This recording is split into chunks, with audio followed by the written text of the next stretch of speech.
It started yesterday as a simple drugstore stick-up in Toronto, but one of the bandits got away, took over a bank, and held more than 24 hostages through the evening and into this morning. Now the man identified as Paul Vertanen is in police custody. Michael Vaughan of CBC Television has the Toronto story.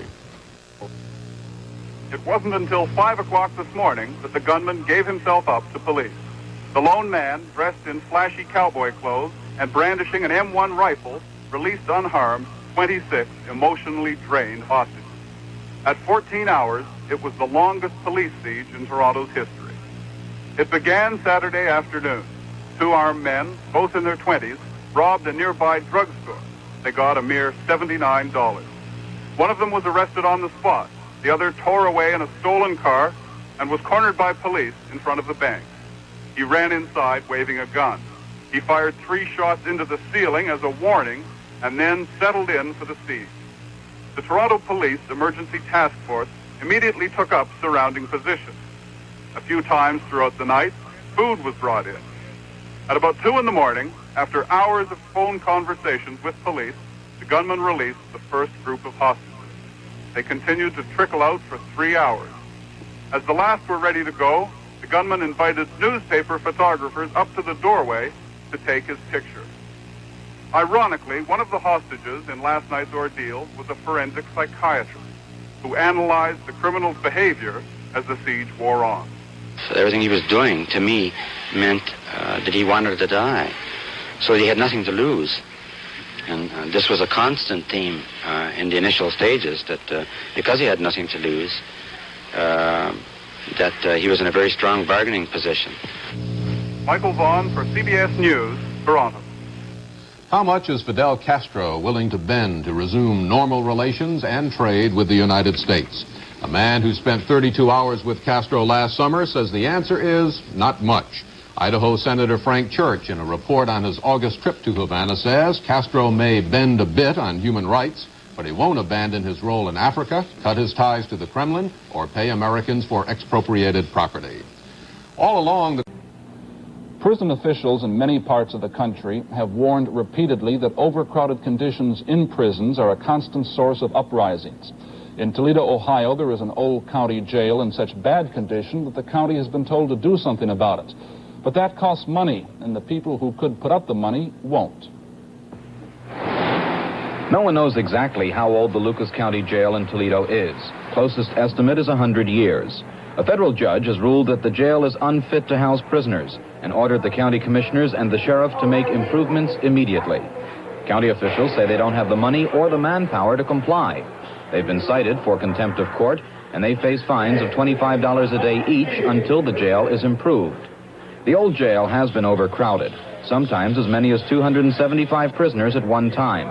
Now the court has ruled that there should be no more than 150 prisoners detained there, 2 to a cell. The court also ordered improvements in the plumbing and in the lighting. It told the sheriff to abandon the use of the solitary confinement cells. County officials estimate all these changes could cost as much as $2 million. County officials admit that for the past 40 years, grand juries have been condemning the old jail. One of the attorneys who instituted the suit against the county said this jail is typical. For the most part, county jails are an abomination. They're old, decrepit, and they're not the kind of institutions that people respond to willingly. That is, people don't like to pass taxes to build better jails. And as a result, they end up being terrible, terrible places. Commissioner, how would you describe the jail? Horrible. It is inhumane. There's no doubt about it. It's almost a dungeon, you might say. This is why the commissioners for many years have attempted to build a new structure. In the meantime, before you get the new jail built, isn't there something that can be done about the present jail? Not much, because you've got the structure. We will attempt to correct many of the problems we have over there. Again, it's money. County officials say they've been trying to replace this old jail building, which was built right after the Civil War, but the voters have recently turned down a referendum which would finance the new structure. Lou Davis, NBC News, Toledo. 3 law officers were wounded today in a shootout with black militants in Jackson, Mississippi. Del Vaughn reports. The shooting started just after dawn. Before it ended 20 minutes later, 2 Jackson City policemen and an FBI agent were wounded. 1 policeman is in critical condition. Police allegedly came to the black separatist headquarters to serve warrants for the arrest of 4 occupants. Officers say they knocked at the door, announced their presence, and without warning, shooting started from inside. 1 officer fell at the door. Another city policeman and an FBI agent were wounded as they exchanged shots with someone in a side window. Police poured tear gas into the building, driving the 7 occupants outside. They were charged with assault with intent to kill. FBI agent Elmer Lindbergh talked with newsman Jack Hobbs. Inside the house, we found 2 bombs triggered, ready to go. And there's a tunnel under the house. It's filled with gas, and as soon as the gas clears, the tunnel will be completely searched. The gas, of course, is down in there now. The bombs were made of shotgun shells and other explosives. A military demolition team defused the devices and later destroyed them. The police search of the house and tunnels found under it continued until late afternoon. The 7 blacks arrested at the house and 4 others arrested nearby remain in custody. Del Vaughn, CBS News, Jackson. We'll have a look at another side of the Jackson racial story in a moment. In New Haven, Connecticut today, Black Panther Lonnie McLucas was convicted of conspiracy in the murder of Alex Rackley, a fellow Panther whom the prosecution says was killed because he was suspected of being a police informer. But McLucas was acquitted of other charges, including one that could have brought the death sentence. The maximum sentence on the conspiracy charge is 15 years. A civil rights protest by Mexican-American students in Ed Couch, Texas, has spread to 2 other locations in the Rio Grande Valley. The story of that movement from Ed Rabel. This is the Rio Grande, which flows the length of the Rio Grande Valley. It is a lush valley of citrus groves, where Mexican-Americans, attracted by the agriculture industry, outnumber the Anglo population. The practice here has been one of domination, the Anglos dominating the Latins. But the Mexican-Americans say that day has ended, that they are on the move, that they will have a piece of the action. Mexican-American students at a school in the valley community of Ed Couch have been demonstrating for what they say are their rights. The school district expelled about 175 of the students after they staged a walkout and began the demonstrations. Later, the students presented a list of demands, one of which challenged the school's alleged policy prohibiting the speaking of Spanish on the school grounds. Why is it very important to you that you be allowed to speak Spanish on the school grounds? Well, that's our mother tongue, so I don't see why it should be taken away from us. We're born of Mexican-American parents, and we have to speak Spanish to them, and they want us to forget our native tongue. And I don't think that's fair for us. School officials deny charges that speaking Spanish on school grounds is prohibited, although they say they strongly encourage pupils to speak English. They also deny charges that Mexican-American students have been physically abused. At a special meeting between board members and parents, School Superintendent A.W. Bell denied the allegation that faculty members have been guilty of blatant discrimination against pupils. I can give you the official stand of both the school board and the administration, and that is that we not have discrimination in the school system. There may be isolated cases of discrimination that we don't know about. And I say, quite frankly, if we do have them, I'd like to know about them, because we're not supposed to have them. Well, what is the attitude of the administration toward Mexican Americans?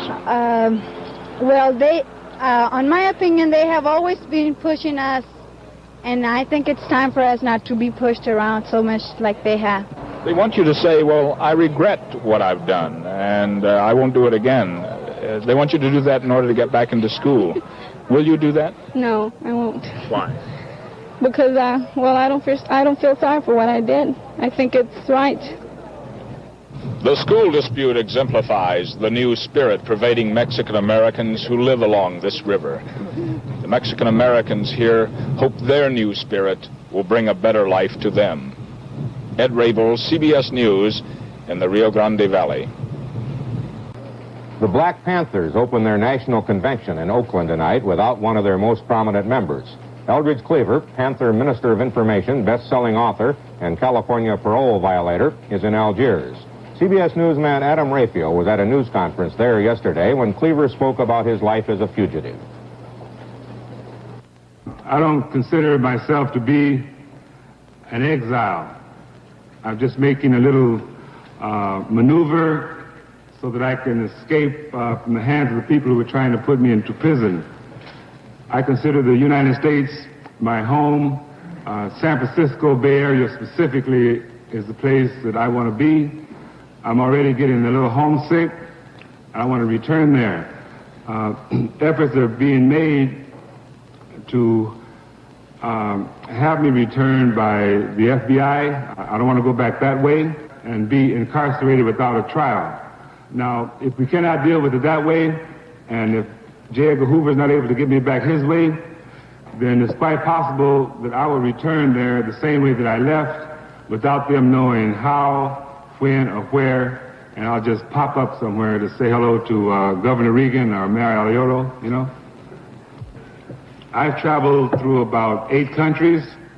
I won't say which ones, but they've all been former colonized areas, and it's one thing to sit in the United States and talk about imperialism and colonialism and the effect that has on other people, but it's another thing when you're there and see it for yourself. So that I know that there's an increasing reluctance in the United States to have other people around the world dying for us. We feel that it's now time for us to do the dying that is a result of the system in the United States, and to also do the killing that will be required to bring that situation to an end. While President and Mrs. Carter were having lunch in the Oval Office, and apparently unknown to them, a man carrying a knife scaled a White House fence today. Police, armed with riot sticks, surrounded the barefoot intruder, later identified as Anthony Henry of Dayton, Ohio. The officers poked at the knife-brandishing Henry until he was distracted and overpowered.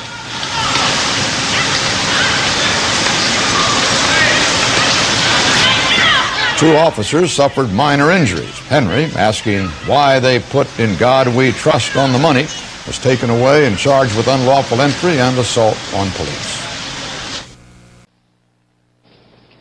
Washington police are searching for 8 young black men, possibly members of a rival sect, as suspects in the mass murder here late yesterday.